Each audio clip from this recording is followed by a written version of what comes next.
تبریک تبریک تبریک تبریک به امت همیشه در صحنه. یک برگ زرین دیگه.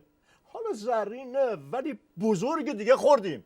درسته که سانتریفوژامون نمیچرخن، درسته که تحریما شل که نمیشه هیچی، سفتر و بیشتر هم میشه، ولی دستاورد بزرگمون این بود که فهمیدیم به 5 به اضافه 1 نمیشه اعتماد کرد. بخور 5 به اضافه 1. خوب دستت رو شد، شناختیمت. امت همیشه در صحنه شناختیمش، خودشه. در خدمت بزرگ استراتژیست نظام، هیولای دانش سیاسی، غول بیشاخ و دم پهنه‌های استراتژیک هستیم. همونی که تو فوتبال 3 نفر رو لایی میده، روی خط دروازه توپو میکاره ولی معرفتش اجازه نمیده گل بزنه. توپو میذاره، علامت تعویض میده، میگه منو بکشید بیرون. بس که متواضع است. همونی که برگردون میزنه، قبل از اینکه توپ به دروازه برسه خودش استوپ سینه میکنه، پاس میده به مسی که تعداد گلای اون بره بالا. کوچیک آقایان، تشویق دوستان منو به اینجا رسون. آی دکتر مسی، ببخشید آی دکتر بزن بهادر، ابعاد این پیروزی بزرگ رو برامون روشن کنیم. حالا ابعادشو بیخیال، جای روشن کردن نداره، ولی من خودتو روشن میکنم که از این درخواستای پرت و پلا نکنی تو برنامه سیاسی.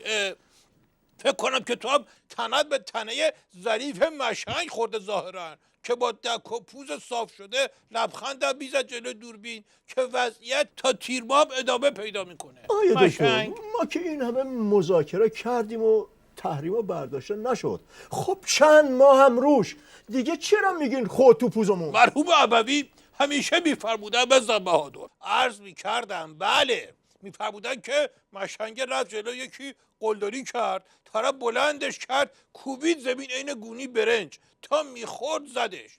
آخر کار مشنگه بلند شد کتک خورده، لباسش رو تکود، گفت دیدی اگه بازم این طرف ها پیدات بشه همین بلا رو دوباره سرت بیارم. آیه دکتر، هیچ کس تو نظام جرأت نکرد به ما یا به مجلس یا به امت دلواپس بگه تو مذاکرات چی گذشت و چی شد. نامردا، شما که استراتژیست نظامین میشه شفاف بگین چه خبره؟ سه بودن اوضاع از همینجا معلومه که ضرب الاجل تموم شد و هنوز نصف بیشتر آدمای نظام نمیدونن چی بود، چی شد، چی خوردی. الان هم همین قدرشو فقط میتونم بگم که در مورد برنامه هسته‌ای که هیچ کس از ماهیت و هزینه‌اش خبر نداره، با شیطان بزرگ به توافقاتی رسیدیم که هیچ کس از مفادش خبر نداره. از این شفافتر میخوای؟ آیه دکتر، یه سالی هست که من قبل از اینکه بخونم از شما امان میخوام برای اینکه سوال کننده رو زیر ضربات کفگرگی نگیریم. سوال کننده سردار محمد رضا نقدی، رئیس بسیجه. خدا اینو زده، شما دیگه کارش نداشته باشین. بسیجی احمقه، گودنه، چیزی حالش نیست. ولی خب بالاخره نیمه پر لیوانو ببینین. این که برای ما یه نامه نوشته، گفته به نظر من باید قبل از شروع مذاکره بمب رو میساختیم که بتونیم از موضع قدرت تو مذاکره شرکت کنیم. الان هم دیر نشده، الگومون رو برادران کره‌ای قرار بدیم. تو دیگه کی هستی نقدی؟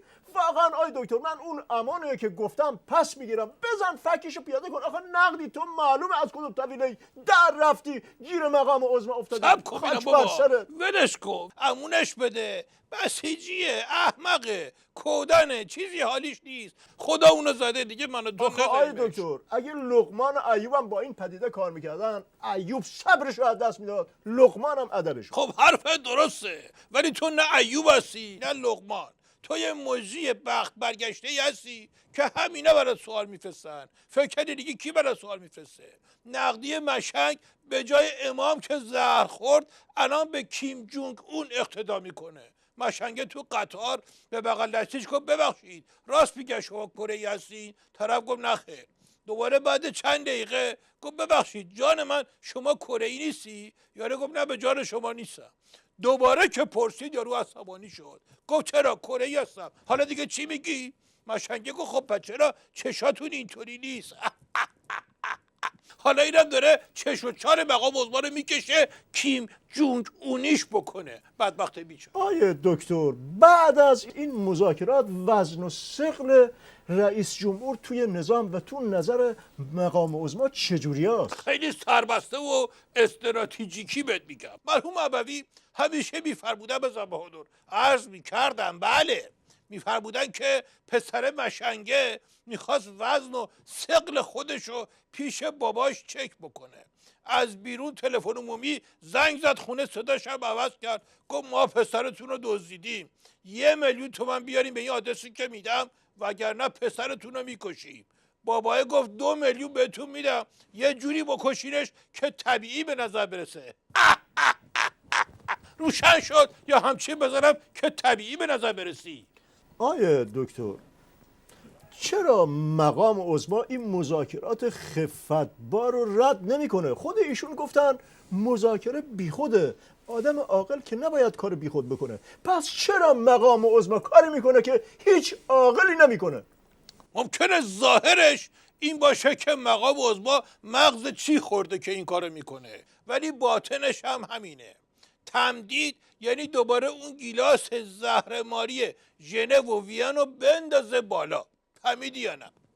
الان یه طوری شده که هیچ ترمز استراتژیکی هم دیگه نظام و از وضعیتی که توش هست در نمیاره. مرحوم ابوی همیشه میفرمودن به بهادر، عرض میکردم بله، میفرمودن که مشنگه با یکی دیگه سوار ماشین بودن، برای هم کری میخوندن. یارو پا رو گذاشت رو گاز، رفت رو سرعت 100.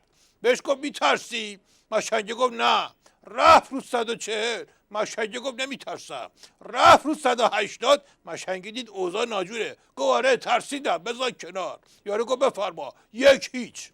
بعد مشنگه نشست پشت رول، رفت به سمت یه صخره بزرگ با 100 تا سرعت، همینجوری میرفت به سمت صخره. یارو گفت نترسیدم. 140. یارو گفت نترسیدم. 160. خیلی هم نزدیک شده بود، صخره بزرگ خودشو نشون میداد. یارو گفت نگهدار، ترسیدم، بذار کنار. مشنگه گفت ارواح عمت دیگه دست منم نیست، ترمزم بریده، جفتمون رفتیم.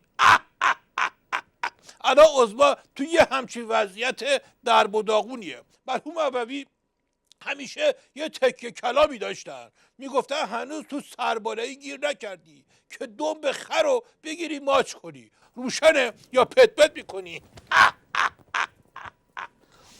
دکتر همیشه میگفتی خر نظام تو گل گیر کرده، حالا مقام عظما باید بره دنب خر تو گل گیر کرده رو ماچ کنه؟ خب من خواستم استراتژیکی بهت بگم، ولی تو هم حرف دهنتو بفهم. من کی گفتم مقام عظما دنب خر رو ماچ میکنه؟ گفتم این بدبخت تو سربالایی گیر کرده، شاید هم آویزون رو دنب خره بشه. من که نگفتم حتما ماچ میکنه که. آخه آیه دکتر بزن، شما همیشه یک چیزی به این مقام عظما میچسبونید که اعصاب منو خطاطی برم. بدبخت بیچاره مذاکرات زهرخورون اومده، حالا تو دنب خر رو داری بهش بعد میکنی. از خدا بخواد که 100 تا دنب خر